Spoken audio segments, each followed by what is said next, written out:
Hello friends, मैं हूँ आशा और आज मैं आपको पूरी लिस्ट बताऊंगी कि आपको अपनी डिलीवरी बैग में क्या क्या चीज़ें शामिल करनी है।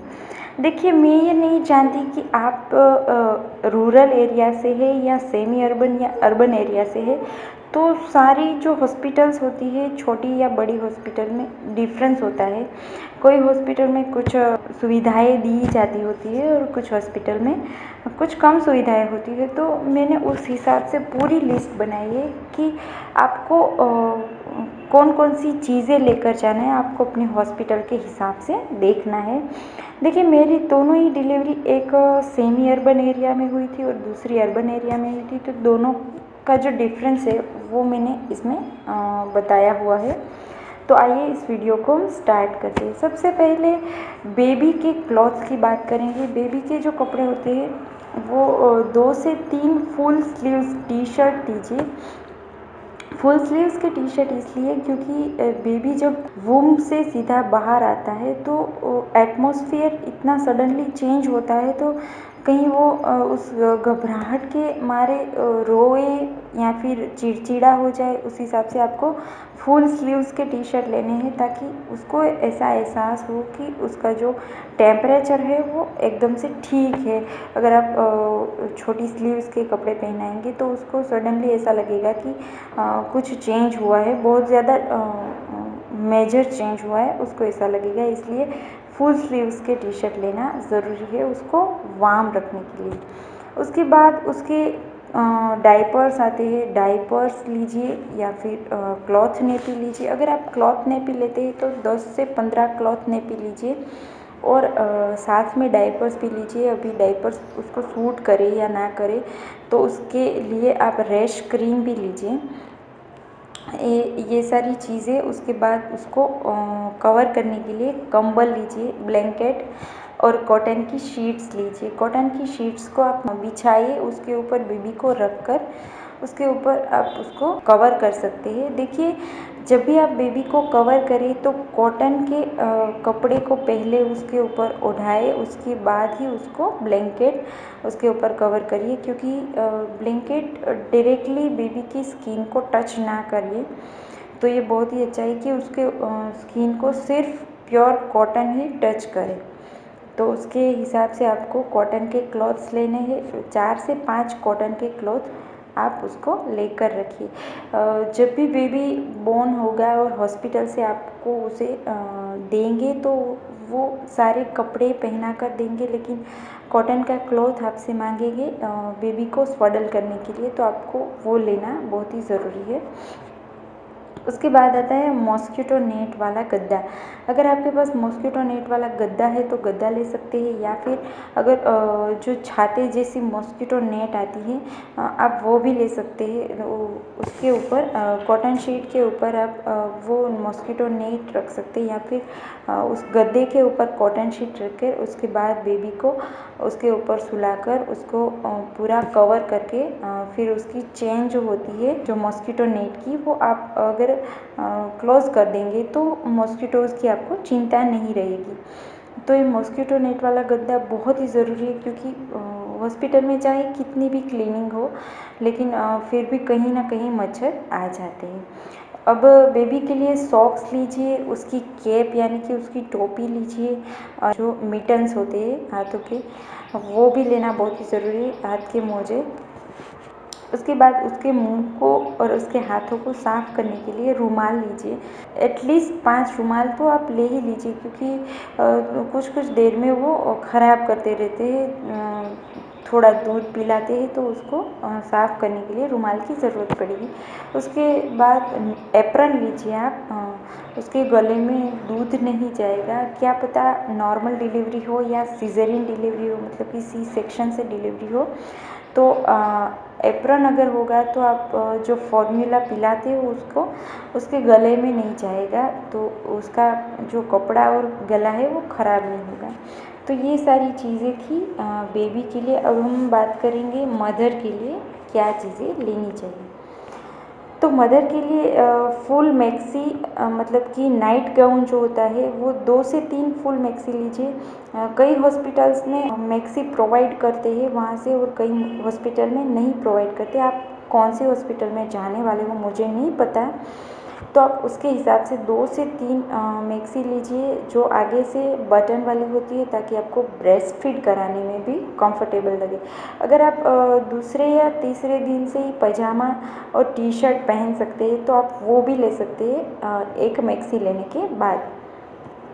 दूसरा जो होता है अंडरवियर, तो आप 3 से 4 अंडरवियर ले लीजिए आपके, और जिस साइज़ के आप अभी पहनते हो उससे थोड़ा बड़ा साइज़ लीजिए, क्योंकि जो सी सेक्शन से डिलीवरी अगर होने वाली है, छोटी साइज़ का अंडरवियर होगा तो एग्जैक्ट उसके जो टाके लगे हुए होते हैं उसके ऊपर उसका इलास्टिक आएगा। उससे अच्छा है कि बड़े साइज़ का अगर आपको अंडरवियर होगा तो थोड़ा बहुत आपको आराम मिलेगा। उसके बाद सैनिटरी नैपकिन्स लेना बहुत ही ज़रूरी है, और बहुत ज़्यादा ख़राब होते हैं तो आप एक बंच सैनिटरी नैपकिन्स का ले ही लीजिए।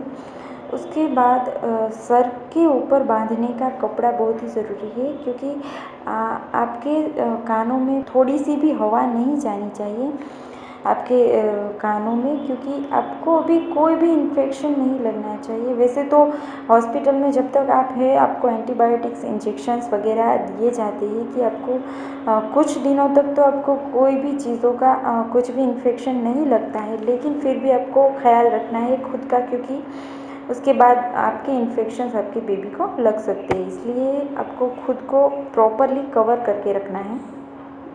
2 पेयर आपको सॉक्स लेनी है, डेली आपको सॉक्स पहनने ज़रूरी है आफ्टर डिलीवरी। और सैनिटाइज़र ले लीजिए, क्योंकि डिलीवरी के बाद आप बार बार बैठकर या खड़ा होकर आप अपने हाथों को धोने नहीं जा सकते, तो जब भी आपके हाथ खराब हो तो आप सैनिटाइज़र से साफ़ कर सकते हैं।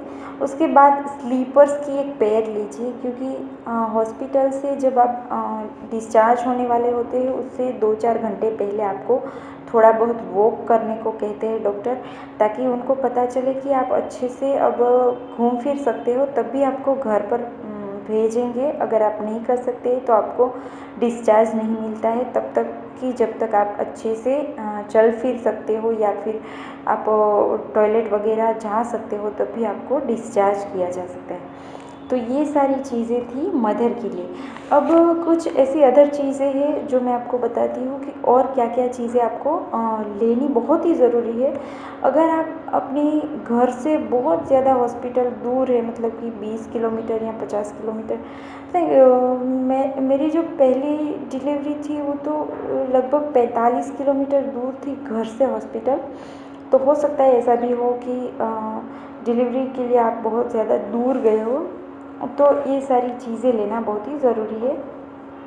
सबसे पहले नाइट लैंप लीजिए, बेबी को ब्रेस्ट फीड कराने के लिए रात को बहुत ही ज़रूरी है। बहुत सारी हॉस्पिटल्स में नाइट लैंप होते भी है, कहीं पर अगर ना हो तो आप उसको यूज़ कर सकते हो। कॉटन के नैपकिन्स लीजिए, हाथों को साफ़ करने के लिए कॉटन के 2 नैपकिन्स रख लीजिए आपके लिए, और आपके साथ जो आया हुआ है कोई भी लेडी आपके साथ आपकी देखभाल के लिए रुकी हुई है उनके लिए भी कॉटन के नैपकिन्स हाथ पोंछने के लिए बहुत ही ज़रूरी है। उसके बाद शॉल लीजिए, 2 से 3 शॉल तो आपको लेना बहुत ज़रूरी है, क्योंकि अगर सी सेक्शन से डिलीवरी हो तो हो सकता है कि किसी को बहुत ज़्यादा ठंड लग जाए, तो उसको डायरेक्टली 2 से 3 शाल उठाकर उसको कवर करना होता है, तो 2 से 3 शॉल लेना ज़रूरी है।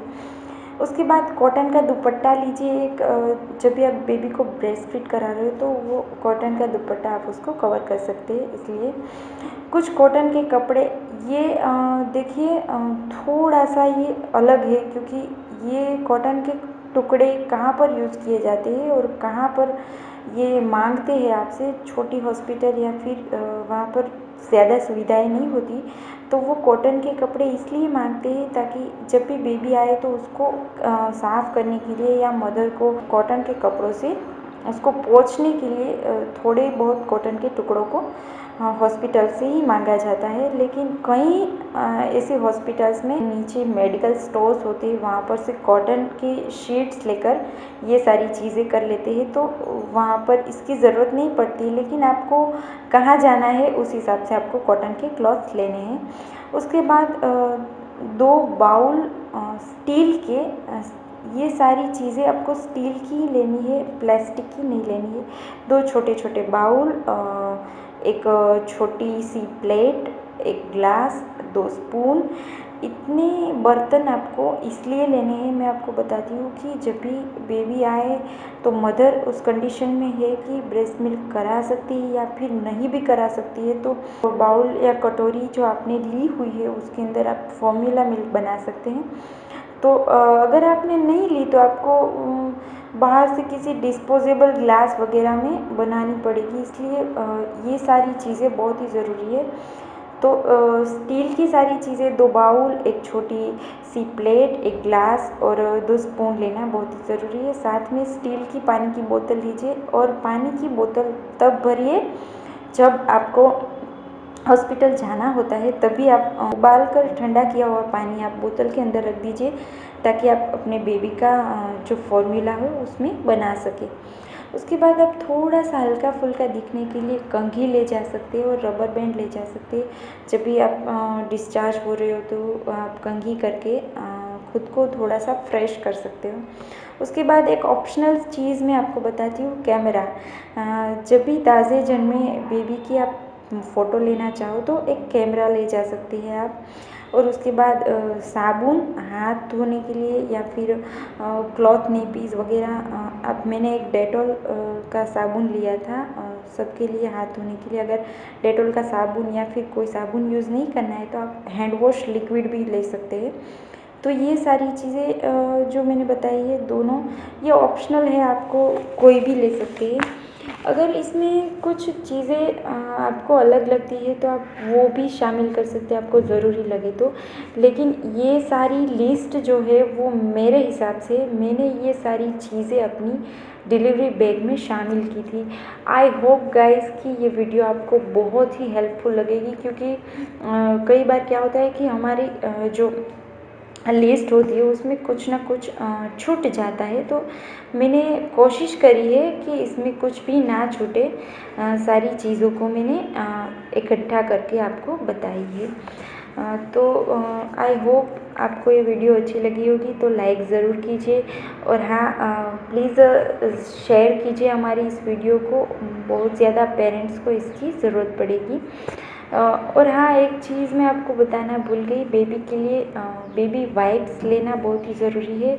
क्योंकि बेबी वाइप्स क्या होता है, जब भी बेबी पोटी करता है तो उसको साफ़ करने के लिए बेबी वाइप्स लेना बहुत ही ज़रूरी होता है। तो वो आप उसके अंदर ऐड कर दीजिए, जो मैं आगे बताना भूल गई थी। ठीक है, बाय बाय फ्रेंड्स।